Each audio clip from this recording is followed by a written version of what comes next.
Bismillahirrahmanirrahim. Assalamu alaikum students. My name is Abdurrahman and I'm teaching you biology. Students, this session is continuity of the previous session जिसमें हम study करने जा रहे हैं about the renewable resources. इनकी details board पे देखते हैं.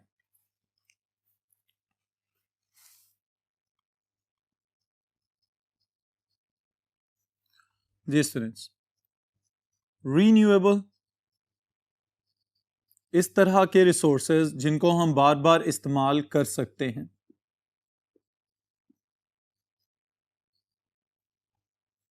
All right, number one, the resources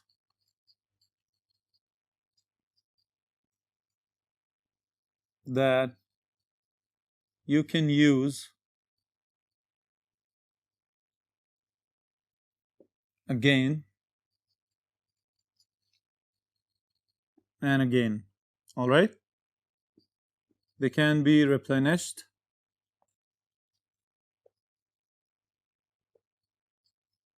during a limited time and they gets never depleted.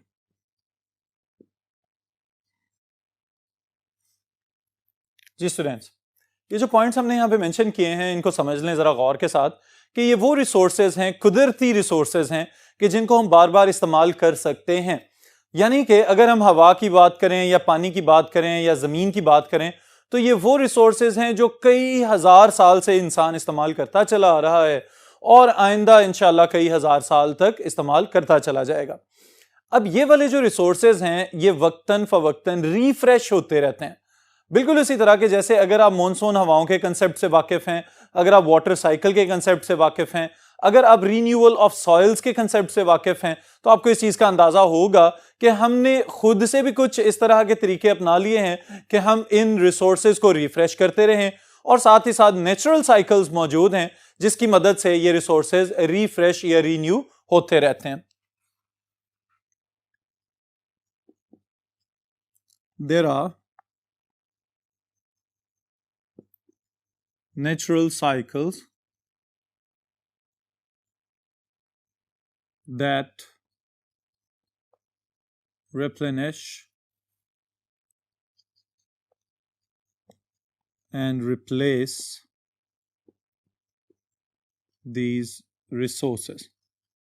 All right, replace की टर्म relocate करने के लिहाज से यहाँ पे इस्तेमाल की जा रही है. जी स्टूडेंट्स, अब इस चीज को समझ लीजिएगा कि हमारे पास कुछ ऐसे जराए हैं कि जो वक्त गुजरने के साथ साथ हम इस्तेमाल तो करते हैं लेकिन हमें उम्मीद है कि वो किसी एक ह्यूमन लाइफ स्पैन के अंदर ख़त्म नहीं होंगे. जितना हमने एक एवरेज इंसानी ज़िंदगी का दौरानिया कैलकुलेट किया हुआ है ये उस दौरानिये के लिहाज से कभी ना ख़त्म होने वाले रिसोर्सेज कहलाते हैं. ऑलराइट, फिर अगर हम वन बाय वन डिस्कस करना चाहें तो the first one is air. Alright, आपकी किताब के सीक्वेंस के एतबार से पहला renewable resource that is air. हवा हमारे इर्द गिर्द मौजूद है स्टूडेंट्स. अगर हम इसको साइंटिफिक बुनियादों पे जांचना चाहें तो हम यूं कहेंगे कि जमीन की सतह के ऊपर अल्लाह ताला ने एटमॉस्फेयर का एक थिक ब्लैंकेट दे दिया हुआ है और ये जो एटमॉस्फेयर है it is a combination, a mixture, a solution of different gases. अब इन गैसेस की परसेंटेज आप लोगों ने एमसीक्यूज के लिए याद रखनी है. We have nitrogen, alright, then we have oxygen and then carbon dioxide, argon and other noble gases in traces. बहुत ही कम मिकदार के अंदर. नाइट्रोजन की जो परसेंटेज स्टूडेंट ज्यादातर बुक्स में है दैट इज 78%. ऑलराइट, कुछ किताबों में आपको 78 की बजाय 79% भी मिलेगा. तो बुनियादी तौर पे कुछ किताबों में जो एक्यूरेट वैल्यू इसकी दी जाती है दैट इज 78.9%. ऑलराइट, तो इस बुनियाद पे ये समझा जाता है कि ये 79% ही होगी. फिर ऑक्सीजन की परसेंटेज स्टूडेंट्स 20% हवा के अंदर मौजूद है और the same is the case here कि कुछ जगहों पे आपको ऑक्सीजन की परसेंटेज भी 21% मिलेगी. यहां पे 20.95% इसकी परसेंटेज ज्यादातर जगहों पे बताई जाती है to be more precise. Carbon dioxide 0.03%. Alright, और इसमें हमने खुद ही इजाफा कर लिया हुआ है तो इसकी वैल्यू हमारी एक्टिविटीज की वजह से फ्लक्चुएट करेगी। नेचर में ये एटमॉस्फेयर में 0.03% ही मौजूद है। फिर उसके बाद स्टूडेंट्स जो नोबल गैसेस हैं वो ट्रेसेस की फॉर्म में मौजूद हैं, यानी बहुत ही कम मिकदार में। अब ये सारी गैसेस मिल के एटमॉस्फेयर या एयर बना रही हैं। ये जो हवा हमारे इर्द गिर्द मौजूद है, सबसे पहले बीइंग ह्यूमंस हमारे जहन में ये आना चाहिए कि हमें इनसे फायदा क्या हासिल हो रहा है। तो उसके लिए स्टूडेंट्स देखें, ऑक्सीजन, इसके बगैर हम सांस नहीं ले सकते। Alright, so oxygen is required for respiration. All right. फिर इसके साथ ही साथ जो कार्बन डाइऑक्साइड और नाइट्रोजन है, इसको भी समझ लें, एक ही जुमले के अंदर मैं लिख रहा हूं, carbon dioxide and nitrogen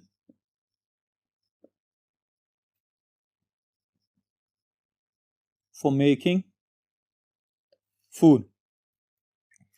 ji students, अब देखें, ऑक्सीजन हम अपनी रेस्पिरेशन में ब्रीथिंग के दौरान इस्तेमाल कर रहे हैं, जज़ब कर रहे हैं, और उसकी मदद से हम खुराक को ऑक्सीडाइज करते हैं और एनर्जी हासिल करते हैं।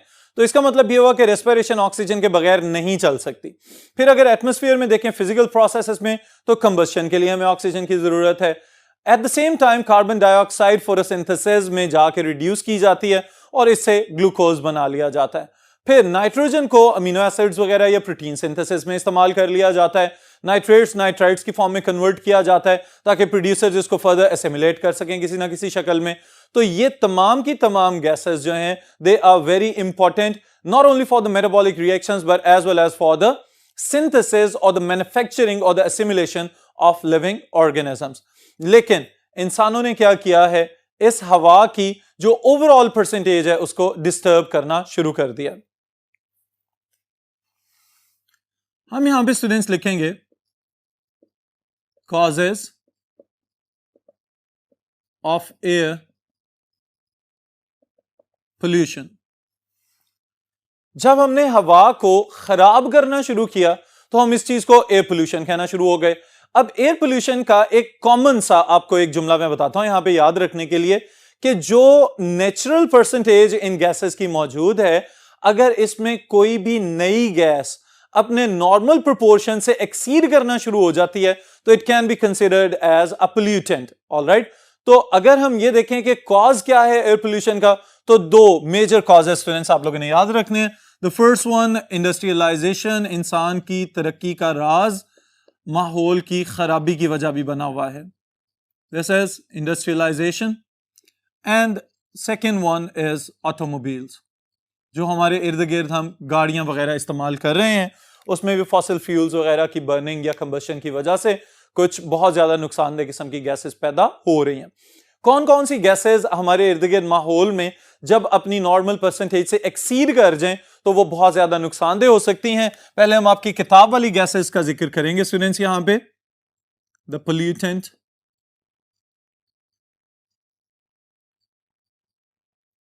Gases are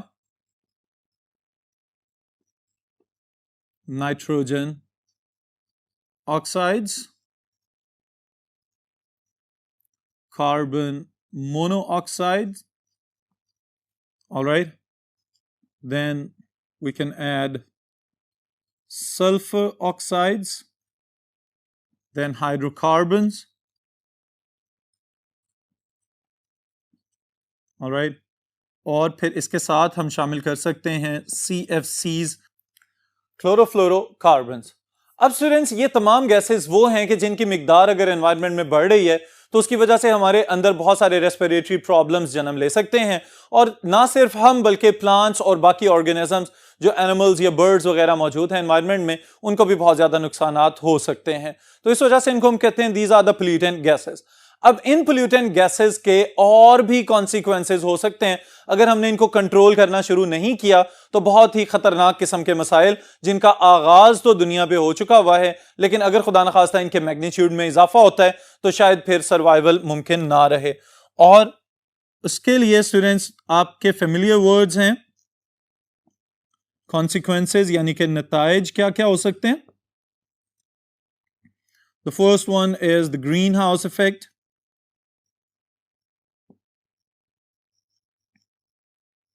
All right.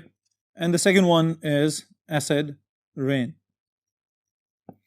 Ji students, greenhouse effect, जो ग्रीन हाउस गैसेस जिनको हम समझ लें यहाँ पे कि वो गैसेस जो एटमॉस्फेयर के अपर पार्ट में जाके एक थिक ब्लैंकेट बना लेती हैं, जिसकी वजह से वो रेडिएशंस जो ऊपर से नीचे आ रही हैं वो थर्मल रेडिएशन, स्पेशली आईआरस वगैरह, कि जिनको रिफ्लेक्ट होकर वापस स्पेस में चले जाना चाहिए, ये वाला थिक ब्लैंकेट उन रेडिएशंस को वापस नहीं जाने देता, जिसकी वजह से आहिस्ता आहिस्ता जमीन का दर्जा हरारत बढ़ता चला जा रहा है। और इस मैकेनिज्म को हम ग्रीन हाउस इफेक्ट कहते हैं। और ओवरऑल इसका नाम हमने क्या रख दिया है, ग्लोबल वार्मिंग, कि ग्रीन हाउस गैसेस की वजह से जब रेडिएशंस वापस एमिट नहीं हो पा रही तो उसकी वजह से आहिस्ता आहिस्ता जमीन के दर्जा हरारत में इजाफा होना, this is known as global warming.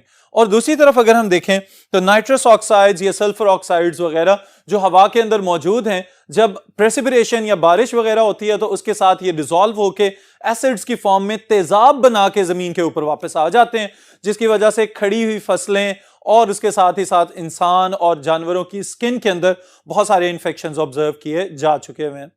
So this is about the consequences of the pollutant gases. Alright students, फिर इसके बाद जो सेकेंड रिसोर्स हमने यहां पे डिस्कस करना है, that is water.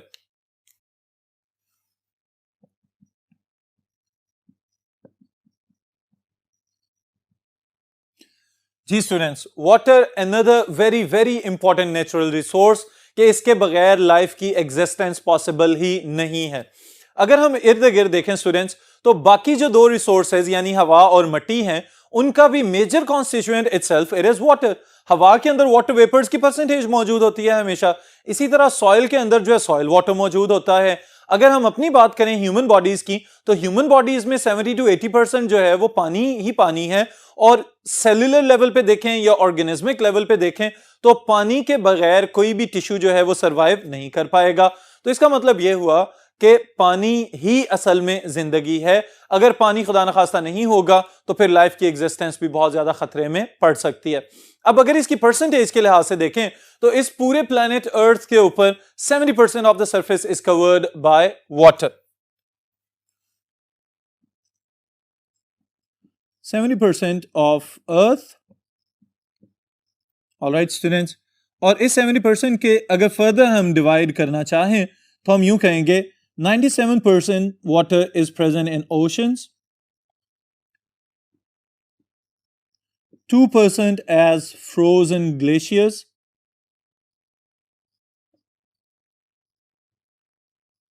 all right, and 1% water is as fresh water,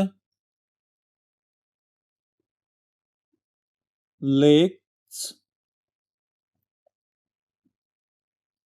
rivers or streams. All right students, अब इस 1% पानी को हम इस्तेमाल कर पा रहे हैं, क्योंकि ये बात आप लोगों को याद होनी चाहिए कि जो समंदर का पानी है वो पीने के काबिल नहीं है। और इस चीज की अहमियत अगर समझनी हो तो डेजर्ट्स वगैरह में जो लोग रह रहे हैं उनसे पूछ लिया जाए तो आपको अंदाजा हो जाए। और साथ ही साथ कुछ ऐसे ममालिक भी दुनिया के अंदर मौजूद हैं स्टूडेंट्स, कि जहां पे जो ब्लैक गोल्ड यानी कि ऑयल या फॉसिल फ्यूल जो निकल रहा है वहां से, उस तेल की कीमत कम है लेकिन पीने वाले पानी की कीमत उससे भी कई गुना ज्यादा है। ऑलराइट, अब इस चीज को समझ लें स्टूडेंट्स कि ये पानी जो है इसका हसूल, और खास तौर पे फ्रेश वाटर जिसको हम कंज्यूम कर रहे हैं या पीने के लिए और बाकी अपनी रोजमर्रा जिंदगी में इस्तेमाल कर रहे हैं, ये सिर्फ 1% ही पानी हमारे पास अवेलेबल है। और उस 1% को अगर फर्दर डिफरेंशिएट करना चाहें तो एक और इंपॉर्टेंट आपके लिए एमसीक्यू बन सकता है, that is out of 1% fresh water, 90% is used in irrigation, आबपाशी के लिए इस्तेमाल किया जा रहा है, and 10% is used for the daily working in houses, industries and other purposes. All right students, अब आपको इस परसेंटेज से अंदाजा हो जाना चाहिए कि हमारे पास कितना कम फ्रैक्शन मौजूद है कि हम सिर्फ ना होने के बराबर पानी को इस्तेमाल कर रहे हैं, और खुदा न खास्ता जिस स्पीड से हमने इसको खराब करना या पोल्यूट करना शुरू कर दिया है, अगर इसमें मजीद इजाफा हुआ तो पीने वाला पानी भी शायद हमारे लिए दस्तयाब ना हो सके। इस चीज का अंदाजा स्टूडेंट्स इस बात से आप लगा लें कि चंद साल पहले तक आपको पीने का पानी जो घरों में मौजूद है वहीं से ही हम पी लिया करते थे, लेकिन अब वक्त गुजरने के साथ साथ हमने पोल्यूट किया और हमारे घरों में जो फ्रेश वाटर सप्लाईज मौजूद हैं उस पानी को अब हम नहीं पी सकते।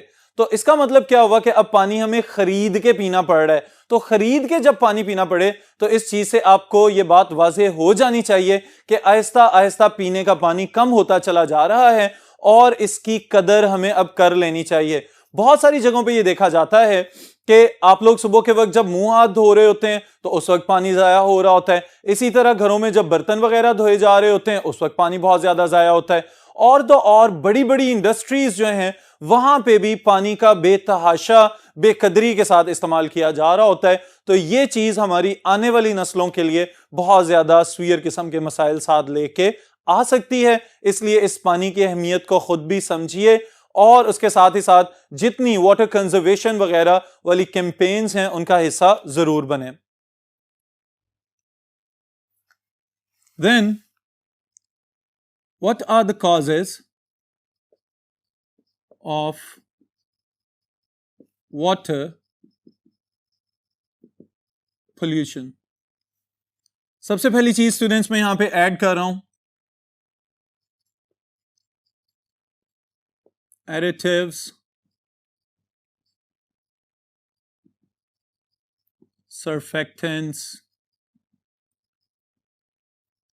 detergents,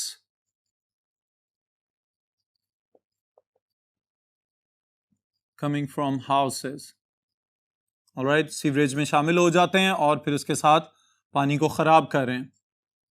then are the industrial effluents, फिर उसके साथ ही साथ pesticides, insecticides and fertilisers.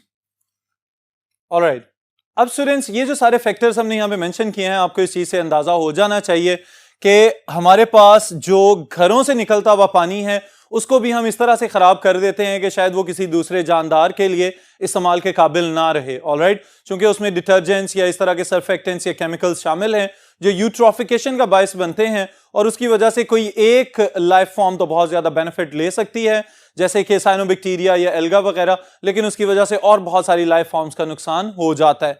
Then जो सेकंड पॉइंट यहां पे ऐड किया गया है दैट इज इंडस्ट्रियल एफ्लुएंस। बहुत सारी फैक्ट्रीज हमारे इर्द गिर्द ऐसी मौजूद हैं कि जो अपने सारे के सारे केमिकल वेस्ट वगैरह उनको डिसॉल्व कर देते हैं पानी के अंदर, नदी नालों के अंदर। इसी तरह से उन्होंने शामिल किया हुआ है कि वो पानी के साथ बह के उन वाटर रिजर्वायर्स को ओवरऑल पोल्यूट कर देते हैं और फिर हम भी उसको इस्तेमाल करने के काबिल नहीं रहते। Then are the pesticides, insecticides and fertilisers.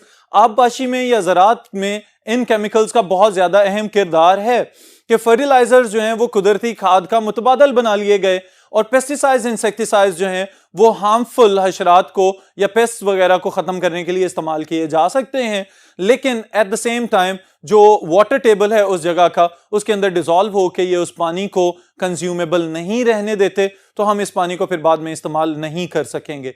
ये सारी डिस्ट्रीब्यूशन तो स्टूडेंट्स आपके सामने आ गई है about the fresh water. So what about the marine water? Marine water में मरीन लाइफ की डाइवर्सिटी तो बहुत ज्यादा हमें नजर आती है, लेकिन अगर हम अपने एंड से देखें तो हमें इस बात का पता चलता है कि ह्यूमंस के लिए भी सी वाटर जो है वो बहुत ही जबरदस्त किस्म का इंडस्ट्रियल बेनिफिट दे सकता है। वो किस तरह से कि the oceans they are the source of sodium chloride. Alright, sodium chloride आपका टेबल सॉल्ट जिसको आप खाने में भी इस्तेमाल कर सकते हैं, फिर इसके साथ ही साथ इससे क्लोरीन हासिल की जा सकती है। Alright students, and then sodium hydroxide. Alright students, तो समंदर का पानी जो है वो भी हमारे लिए बहुत ही ज्यादा अहमियत का हामिल है। साथ साथ इसके कि उसमें बहुत सारी मछलियां या मरीन लाइफ इस तरह की मौजूद है कि जो हमारे लिए बहुत ही जबरदस्त किस्म के फूड सोर्सेज के तौर पे इस्तेमाल हो रहे हैं, सी फूड्स की फॉर्म में सारी दुनिया में इससे खुराक हासिल की जाती है, लेकिन एट द सेम टाइम हमारे पास कुछ केमिकल बेनिफिट्स भी इससे आ सकते हैं। फिर स्टूडेंट्स, अगर इन सब नेमतों के होते हुए हम इन चीज़ों का ख्याल अगर नहीं रखेंगे तो ये हमारी आने वाली नस्लों के लिए बहुत ही ज़्यादा ख़तरे का बायस हो सकता है। Alright, the next renewable resource is soil. इसको हम लैंड भी कह सकते हैं, ऑलराइट, और सॉइल भी कह सकते हैं। अब स्टूडेंट्स, ये जो लैंड या सॉइल की हम बात करते हैं तो इसको भी समझ लें कि अगर हम जमीन की जानिब देखें तो अगर 70% जो है उसके ऊपर पानी मौजूद है तो बाकी 30% क्या मौजूद है? That is land.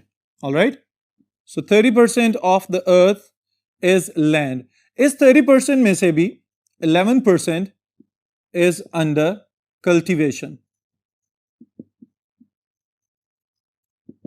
Alright students, फिर अब जो हमारे पास बाकी की परसेंटेज बची है उसमें बहुत ज्यादा डाइवर्स किस्म के हैबिटेट्स आपको नजर आते हैं। पहाड़ी इलाके भी हैं, मैदानी इलाके भी हैं, जंगलात भी हैं और सहरा भी हैं, लेकिन इन सब की अपनी अपनी सिग्निफिकेंस, अपनी अपनी अफादियत है। अब हमारे लिए जो चीज सबसे ज्यादा इंपॉर्टेंट है दैट इज सॉइल। सॉइल को अगर हम डिफाइन करना चाहें, uppermost layer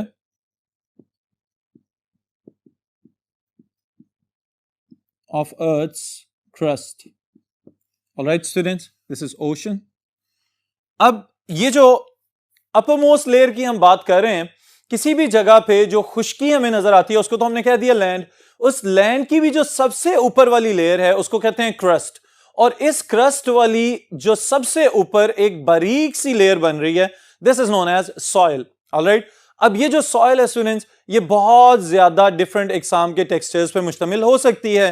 क्लेई सॉइल या सैंडी सॉइल या इसी तरह से और डिफरेंट टेक्सचर्स हो सकते हैं। अब इसके अंदर क्या क्या चीजें मौजूद हैं वो आपको पता होनी चाहिए कि soil water, soil air, soil के अपने पार्टिकल्स और डिसॉल्व्ड इनऑर्गेनिक और ऑर्गेनिक सब्सटेंसेस इसमें मौजूद हैं। ये सब कुछ मिल के सॉइल बना रहा है। ऑलराइट, अब मिट्टी हमारे लिए किस तरह से इंपॉर्टेंट है इस चीज को भी समझ लें कि सबसे पहली और सबसे अहम चीज किसी भी फूड चेन की, they are the producers, and the producers they always get their nutrients and anchorage from the soil. Nutrients and encourage.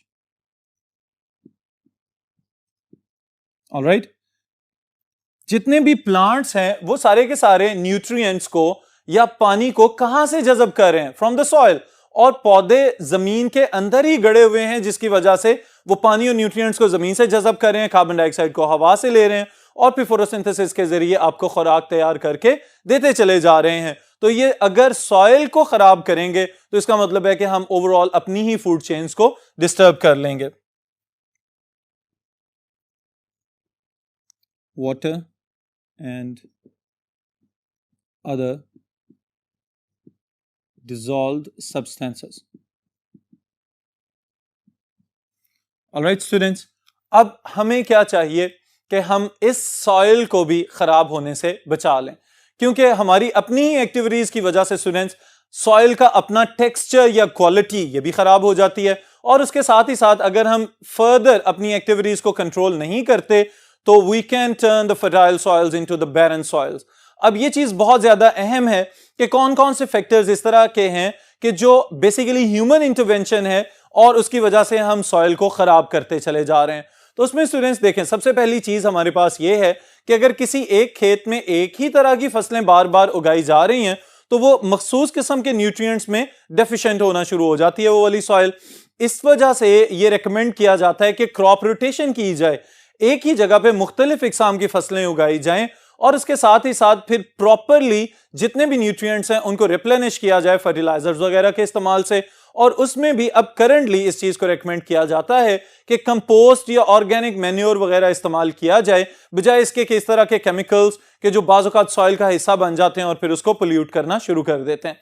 और तो और जो इरोजन है या कटाव वाले जो प्रोसेसेस हैं, और फिर उसके अलावा वो वाटर जो उस सॉइल के अंदर शामिल है उसको भी साफ रखा जाएगा तो सॉइल जो है वो फर्टाइल और साफ सुथरी रह सकेगी। अगर और फैक्टर्स इसमें हम शामिल करना चाहें तो बहुत सारी एक्टिविटीज हैं जिनकी वजह से हमने एग्रीकल्चरल लैंड्स को भी खराब कर दिया और ओवर पॉपुलेशन की वजह से हमने बहुत ज्यादा जरखेज जमीनों को कॉलोनीज और टाउन्स में कन्वर्ट कर दिया है। तो ये भी स्टूडेंट्स हमारी तरफ से ह्यूमन इंटरवेंशन में ही शुमार किया जाएगा। ऑलराइट, फिर उसके साथ अगर हम नेक्स्ट फैक्टर ऐड करें तो that is about the wild life.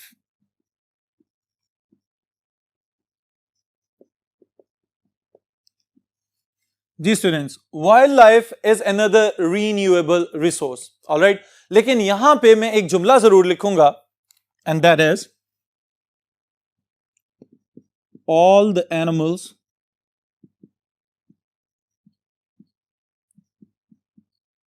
and plants that are not affected by humans। Alright, अब ये चीज समझने से ताल्लुक रखती है कि आमतौर पे हमारा ये ख्याल है कि वाइल्ड लाइफ वो है जो हम चिड़ियाघरों वगैरह में जाके देख लेते हैं या सफारी पार्क्स वगैरह में जाके देखते हैं। वो उसका नमूना जरूर है, उसका मुजाहिरा जरूर करते हैं वहां पे जानदार जो रह रहे हैं, लेकिन स्टूडेंट्स वाइल्ड लाइफ से बुनियादी तौर पे मुराद क्या है कि ये वो वाली ट्रू नेचुरल लाइफ है कि जिसको अभी तक इंसान ने मुतासिर नहीं किया हुआ। क्योंकि अगर ह्यूमंस इन्फ्लुएंस करना शुरू कर दें, इनको मुतासिर करना शुरू कर दें, तो इसका मतलब होगा कि अब वो वाइल्ड नहीं रहे, क्योंकि इंसान की एक्टिविटीज में एक बहुत ही जबरदस्त किस्म की बारीक लाइन अगर हम खींचना चाहें तो इंसान ने क्या किया है, खुद से ही तय करना शुरू कर दिया कि कौन से एनिमल्स ठीक हैं और कौन से एनिमल्स ठीक नहीं हैं, किस तरह की वाइल्ड लाइफ मेंटेन होनी चाहिए, किस तरह की वाइल्ड लाइफ मेंटेन नहीं होनी चाहिए, किस तरह के प्लांट्स को हमने ज्यादा प्रोपगेट करना है और किस तरह के प्लांट्स को हमने खत्म करना है। तो ये जो सेल्फ डिसीजंस बनाए हुए इंसान ने, इसकी वजह से बहुत ज्यादा नेचुरल जखायर जो हैं उनको हम अब तक नुकसान पहुंचा चुके हुए हैं। लेकिन अब बहुत सारी एक्टिविटीज, स्पेशली बहुत सारी ऑर्गेनाइजेशंस इस तरह की एक्टिविटीज ऑर्गेनाइज कर रही हैं कि बाकी लोगों में भी अवेयरनेस फैले और वो लोग जो अपनी मर्जी से ही वाइल्ड लाइफ को मेंटेन करना शुरू हो चुके हुए थे उनको भी अंदाजा हो कि वाइल्ड लाइफ है क्या और टेम्ड ऑर्गेनिजम्स या एनिमल्स में क्या फर्क होता है। तो यहां पे इस चीज का जरूर ख्याल रखा जाए कि वाइल्ड लाइफ उतनी देर तक नेचुरल रिसोर्स है कि जब तक हम उसे रीन्यू होने का मौका देंगे, क्योंकि हम उसको क्या कह रहे हैं कि it is a renewable natural resource. अगर आप इस तरह के एनिमल्स को उठा के खाना शुरू कर दें या तमाशों में या सर्कस में इस्तेमाल करना शुरू कर देंगे तो फिर वो कतन वाइल्ड नहीं रहेंगे, और फिर अगर उनकी डिमांड सोसाइटी में किसी वजह से बढ़ना शुरू हो जाती है तो इसका मतलब है कि आपने ओवरऑल वाइल्ड लाइफ को खराब कर दिया है। और वाइल्ड लाइफ में से किसी एक प्लांट या किसी एक कंज्यूमर को निकालने का मतलब है कि आपने उस जगह की पूरी फूड चेन और फूड वेब को डिस्टर्ब कर दिया है। तो इस वजह से students, human activities now it is the time that they should be limited. हमें खुद से इस चीज का पता होना चाहिए कि हमारी डोमेन्स क्या हैं, हमने अपनी लिमिट्स खुद से डिफाइन करनी है कि क्या कहीं जिस तरह हम चाहते हैं कि हमारी पर्सनल लाइफ में कोई इंटरफेयर ना करे, कहीं हम एनिमल्स की पर्सनल लाइफ में या उनकी पर्सनल टेरिटरीज में बहुत ज्यादा इंटरफेयर तो नहीं करना शुरू हो गए। तो इन चीजों का जरूर ख्याल रखना चाहिए ताकि ये कुदरती वसाइल जो हमसे पहले आने वाले लोगों ने देखे अब हमारे पास मौजूद हैं, कहीं आने वाले वक्तों में ये थ्रेटन स्पीशीज से एंडेंजर्ड में और एंडेंजर्ड स्पीशीज से एक्सटिंक्ट स्पीशीज में फर्दर डिवाइड ना होते चले जाएं और फिर हम सिर्फ तस्वीरों और शक्लों और मुख्तलिफ किस्म के नमूने बना बना के ही अपने आने वाले बच्चों को इस तरह की चीजें ना दिखाते रहें। आप सभी इस चीज पे जरूर सोचें, दूसरों को भी इस चीज की जरूर ताकीद करें। All the things that we have right now from the nature we have to deliver it to the next generation. ये आप सबके पास अमानत है। ऑलराइट स्टूडेंट्स, फिर इंशाल्लाह ताला नेक्स्ट सेशन में नेक्स्ट टॉपिक के साथ मुलाकात होगी।